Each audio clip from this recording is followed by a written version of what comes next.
Oh my gosh, what's going on, y'all? It's been Troy. I just got a phone call and I was like, okay, I'm in the middle of a video, but okay. Anyway, what's going on, y'all? It's me, Troy, and I'm here, of course, again with another video. As always, let's go ahead and just get this out the way. Happy New Year. Today is New Year's Day or whatever. I got my Sailor Moon shirt on. This is very New Year's-y, right? I think so. It's very New Year's-y, although it's not limited to just wearing on New Year's, and I wouldn't do that anyway, because you know how I am. Once I spend my money, it's going to get used. But yeah, I got my Sailor Moon shirt on today to bring in the new year. That's never going anywhere. And I said, you know what?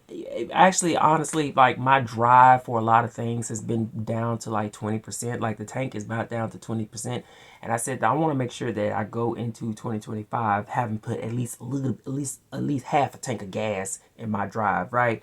It got insurance on it, so I might as well put some gas in this mug too, and a car payment. Ooh, okay, but anyway, that's besides the point. Yeah, and then another thing is like it's gonna be so. It looks like it looks like it's gonna be some chaoticness and craziness and darkness because a large proportion of people decided that that's what they want in society. So I was like, let me make sure that the light, I maintain my own light and hopefully stay in connection with those out there who is looking for a light themselves. You know, we gotta guide our way through this, and one of the things that's gonna help me with that is by remaining as productive as I can be in relation to what I love doing, which is reading books and sharing my thoughts about books here on the internet and the interwebs. It's gonna be pretty crazy. It's already starting crazy, and some reason people like that. It's really weird to me how people like insanity and crazy. Actually, it's not real. We know what the foundation of that is about. Glad I don't wake up every day hating people. Anyway, oh thank God. Oh, I just sometimes I'd be like, ooh, thank you, Jesus. I don't wake up every day hating people. I couldn't imagine living like that to my own destruction. Anyway, since I'm being all glossy and stuff with that, I came here to share the three of my favorite main protagonists or series or authors who I consider best friends in a lot of ways, in the literary means anyway, that I closed the year 2024 reading. Not intentionally because they all released early, one released in September, one in October, and then one in December, but I don't know, I just kind of subconsciously left these guys out to the end and I enjoyed every one. But this video is pretty much obsolete because I really don't have a lot to say about each of these books because I pretty much love them. But regardless of that, I'm here to share them. So the first book that I ended up closing out my year of 2024 reading was Echo by Tracy Clark. As you guys know, this is the third book in her Harriet Foster Chicago Homicide Detective series, consistent of three books, which I wish I could pan the camera up there to show. But if y'all listen, I've been on here for 12 years now. When it's a series, you can always go back and see what I thought about the the books previous to the one I'm currently talking about in the current video. But y'all know last year, 12 months ago, I was really going in on how much I love this Harriet Foster series as it was newly introduced to readers back in 2023. 2023. Okay, yeah, get it together, Troy. But y'all know that the middle book, which was called Fall, like you can see it, I had so many great things to say about that book that I could not wait till 12 months later to be able to read Echo, the third book. And Tracy Clark is pretty much, I think you can say, closed the series with this trilogy as a trilogy because in the beginning of the series, we know that Harriet Foster, as a homicide lieutenant in Chicago, she's very withdrawn from a lot of traumatic situations that she's found herself in regards to losing a child, as well as her partner supposedly unalived herself. So she's a very withdrawn character who is newly arriving at the Chicago precinct to work as a homicide detective. She's very much closed off from a lot of her partners, a lot of her other, cops in the department. And slowly, as the series progresses, she's not only warming up to them as she proceeds to solve cases with them, murder investigations, but she's warming up and opening up to them in regards to the fact that there's someone from her past who is currently trying to upset her new future, her present and her future, to the point where it might lead to violence, or it started as violence and it might be lead to violence towards her. So, Tracy Clark pretty much rounded out this series here with the third book, Echo. I would hope that there will be more to the series, but if if anything, you know, if a publisher decides, hey, let's go ahead and produce some more, let's get this contract going, I'm praying for that because I really did enjoy this book and I think it was a sound conclusion to the series. Now, it wasn't as amazing to me as Fall, but it was still a great book because the theme of it was in surrounding the subject of echoes. Because Harriet Foster is investigating this murder of this college boy who was very wealthy, the only son of a huge magnate or corporate guy who was murdered, you know, right outside of his it's like a fraternity house, but it was kind of much more private than that. But it echoes as a murder built on revenge for something that happened 30 years ago, in which another college student in the same building died or was murdered within the same field. So, you know, as the clock circles around, as time circles around, there's someone out there seeking revenge. And that's, of course, is Harriet's job with her team to, you know, connect the past with the present, with the future, and pull in that echo. And then it simultaneously echoes to her own traumatic experience, trying to stop this crime or this violence that is approaching her and her family. That is an echo to her own past. Anyway, solid stuff. Very much was a great read. I did enjoy this book. Like I said, it was not as compelling as that second book, that middle book, and that was for a very clear, specific reason, given that there was a narrative outside of Harriet Foster's where I was completely entertained with. But Echo still sound the ground for what is a very good, conclusive effort at solidifying this series. I can only hope that Tracy Clark has more to come. So there's Echo. Like I said, I'm really just gushing at this point. Let me get my little coat ready. Okay. So the next book is easily. Y'all already know that this is one of my favorite fictional investigative characters, or characters in general when it comes to literature or just mystery in general. One of my favorite freaking characters. And I held off reading this book for no other reason other than, I don't know, I just did, right? And that is Patricia Cornwell's Identity Unknown, which I think is the 31st Kay Scarpetta book. Oh, listen, y'all know Kay Scarpetta is my auntie in my head. I already told y'all this before. Like I said, I've been here for 12 years. You can go back and see. You can type it in and put in Patricia Cornwell, Kay Scarpetta, Troi Tao, and you can get all of it. All of that is there. I have a whole catalog of stuff talking about this series. But y'all know, time and time again when I bring her up, this Kay Scarpetta character, who is a chief medical examiner, who is beyond that at this point, although that's still her profession, she is like one of my favorite characters in mystery. I consider her my auntie. She's, like I said, she's my auntie in my head. But in this particular case, she is kind of going back to her past as it revolves her being notified about the murder of a guy, a gentleman named Sal, or I think he's Roman, he's Greek or Roman, or Italian, excuse me, that she used to date. And his death, or the scene of the crime, is under some really interesting and unique circumstances, in which he was found in this abandoned theme park on a yellow brick road with flower petals surrounding him. What it kind of infers or alludes to is that he was dumped out of a UFO, or a UPI, or something that they call them now, unidentified something. I don't know. I'm from the days when we say UFO and the Chickabraba, whatever those things are. But anyway, the point is that it's always something unique that's driving these stories, and there's so much evidence and just trace evidence and just intrigue in period in general surrounding each different murder that Patricia Cornwell's you know springs up for her main protagonist to go and investigate and gather evidence and subsequently, you know, solve the crime. Always good stuff. Oh my god. I really don't have anything to say other than I love the freak out of this book. I just don't understand. I can't say, I don't even have anything to say like, oh, I didn't like this part or that part. Normally, typically, yeah, I do. But this was just, it was sheerly, if that's a word, being with one of my fictional aunties, my fictional best friends. Just that's pretty much it, and having the time of my life being with her, because we experienced the story through Kay Scarpetta's head, first person narrative.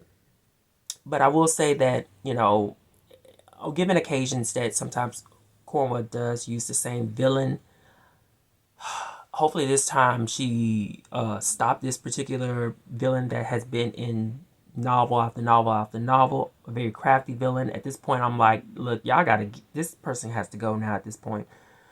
But that aside, she didn't cheat when it came to who the actual one of the killers were, which I'm thankful for. And when I say cheat, I mean that you have to have that. You don't have to, but I like it much more when an author presents the culprit on stage at some point interacting with our main protagonist. There are instances in which this author evades that completely, which is what I consider cheating. But still, regardless of all that, all I can say is that I absolutely love these books. I mean, like, I'm just a fanboy, period. Like, just period, point blank. Just, I just had the time of my life reading this Identity Unknown. I loved every bit of it. I'm like, that's just kind of it. Like, I've been reading these books since 2009. You understand? I've been reading the Kay Scarpetta series since 2009. That's going on, what, 16 years now? I love this series. So, anyway, I just want to share that. Like I said, this video is pretty much obsolete, but I just want to put the gas in my tank to make a video. So lastly, I read my other favorite fictional investigative crime solving character, one who I've gushed about and talked about for years and years and years and years and years, and Lady Marmalade. And somebody's going down the street on some kind of thing that he got for New Year's. Hopefully he don't crash into anything. Y'all, I don't know why. I will tell you why I held off on reading this book, although it came out in the early part of September. It's because I was disappointed in the last two books, but not enough to quit the series. And this book completely revived once again my love of J.D. Robb. I read Passions in Death by J.D. Robb, which is book number 59 in her Eve Dallas series. I typically don't do like reviews or chop it up videos of the Eve Dallas books because they are very formulaic, as I expressed before. If you've read up to this many books, you know what you're gonna get. It really is a matter of the murder being something that's different and unique, which she does pretty much nail most of the times. But everything else is pretty much, following a specific beat. But Passions in Death was good to me. I love this book and I love spending time with Eve and them. And I think one of the things that made this book work, once I go back first and explain to you what it is that Eve is confronted with, she is confronted with this death scene in which this woman was garroted in this private room at this sex club. She's actually a woman who is about to get married to another woman.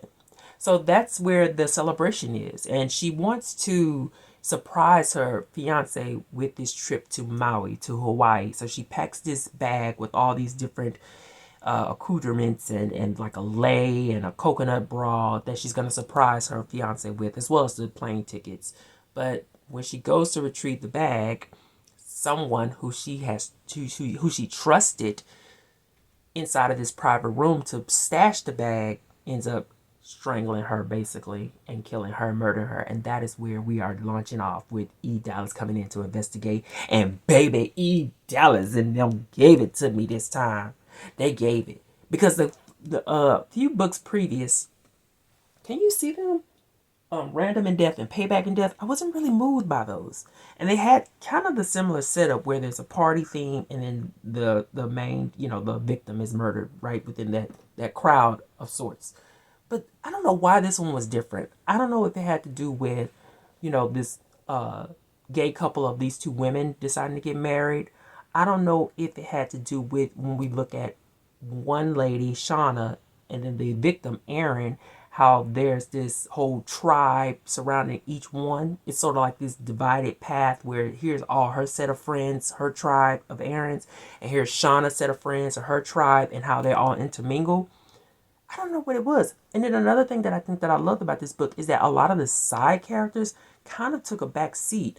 This felt like something that was much more Eve Dallas centric and focused and driving forward. And what I mean by that is that there wasn't so much time spent with, like, even her husband Rourke. There wasn't a lot of time spent with him in this book, which I was really shocked about. But there wasn't a lot of time spent with a lot of the side, homicide detective characters that they exchange banter with. Some of the much more prolific characters within the series that have always been there since the beginning, like Finney. And shocker of all shockers, Nadine didn't even show up in this book, if I can recall. Nadine is the news reporter who is very close with Eve, who we have been traveling with for years. I love Nadine. So that was really a shocking thing, too. It really was a book. And then another thing is that it only consisted of one murder. So J.D. Robb skipped a beat.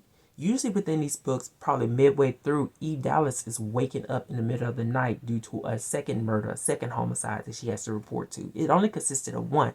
So she really scaled a lot of things down, and it really just came down to a matter of strictly procedural elements driving this book. Not so much, that formula, I guess you can say that formula. It really was a matter of who within this group of two factions is responsible for the murder and why. It really dove into that, and that's why I loved Passions and Death. Stacking that on top of just the general love that I have with spending time with this Eve Dallas character and Peabody, of course. It was just, I loved it. I'm just, this is another series I've been reading for 17 years. Like, she ain't going nowhere. Eve Dallas is my best friend. I trust Eve Dallas more than some people. I ain't gonna get into that. But yeah, I just loved it. So those are the three. That's really it. Like I said, this video is pretty much obsolete. I loved every single one of these books. And I cannot wait till, and I'm praying that I cannot wait till, I hope that Cornwell has been on the streak since 2021 when she returned back to her series. I hope she has another one coming out this year. And of course, Bonded in Death comes out in February 5th, and then in September of this year, Framed in Death comes out. So as always, we get 2 Eve Dallas books in 1 year, and I hope both of them be sellers. And then I'm praying that, I don't know the circumstances, but I'm praying that Miss Clark has a 4th book. Like, come on. Like, we need she tied up all the ends, but we need some more ends. We need some more ends to come up. So with that said, what I'm currently reading as of today, the 1st of January, is Alan Bradley's What Time to Set. Here he go with these Shakespearean titles. What Time the Sexton Spade Doth Rust, which is book number 11 in his Flavia de Luce series. Y'all know Flavia de Luce is like this adolescent girl in some 1930s England or sometime. I can't never really get a concrete sense of the time. I just know it's old. Who solves these crimes within this small village. I thought he ended the series with the one where her sister got married came out in 2019. So I thought the series was over, and then this surprise came along, and I bought it when it came out, and I just now opened it up at the beginning of this year. But Flavia de Luce is solving the crime of a vicar who was poisoned via mushrooms. And the main primary suspect is one of Flavia's cooks who delivered that said breakfast meal to this vicar. What I love about this book so far is that Flavia is still true to form in her spunkiness. Y'all know I love like these adolescent characters who are main protagonists within the mystery series. So her spunkiness is still there. She has competition, though, in the form of her cousin, Udine. I think Udine or Udine or something like that, who is just like right underneath Flavia, and it concerns to being, what's the word? Just being resourceful. And there's a specific word that comes to mind, but it don't actually come to mind. But anyway, it's amazing that Bradley is still writing this series, because I swear I thought that he was absolutely through with this series until this came out. So it was exciting. I held off, but I'm currently here. And after I go eat, I am going to go and read some more because I got to go back to work tomorrow. So that's what I'm currently opening up the year reading. I'm not going to read this title all over again because it's too much. But anyway, that is it, guys. I'm so happy y'all are here. Thank y'all for sticking with me throughout this journey. Like I said, my drive is down to 20%. I need to get a new camera. I need to get a new camera. Like I keep hitting these roadblocks with certain things, and it's just kind of irritating more than anything. But y'all, happy new year. I hope you guys please try to stay positive this year. Please try to stay positive this year. Please try to stay uplifted this year. I don't know if you believe in the power of prayer, but pray over yourself. Like I don't want to keep reverting back to those feelings. I want to stay in the light, just stay in the light, honey, and let the darkness consume itself, because that is precisely what is about to happen. Mark my words on that. So anyway, guys, y'all can let me know what you're reading down below. It is so good to stay in connection with y'all. Like, I did not intend to, I did, but I didn't intend to come up here and make a video. But now that I made one, I'm just like, ooh, this finally feel good. This is where I be at. But anyway, see y'all later. Bye.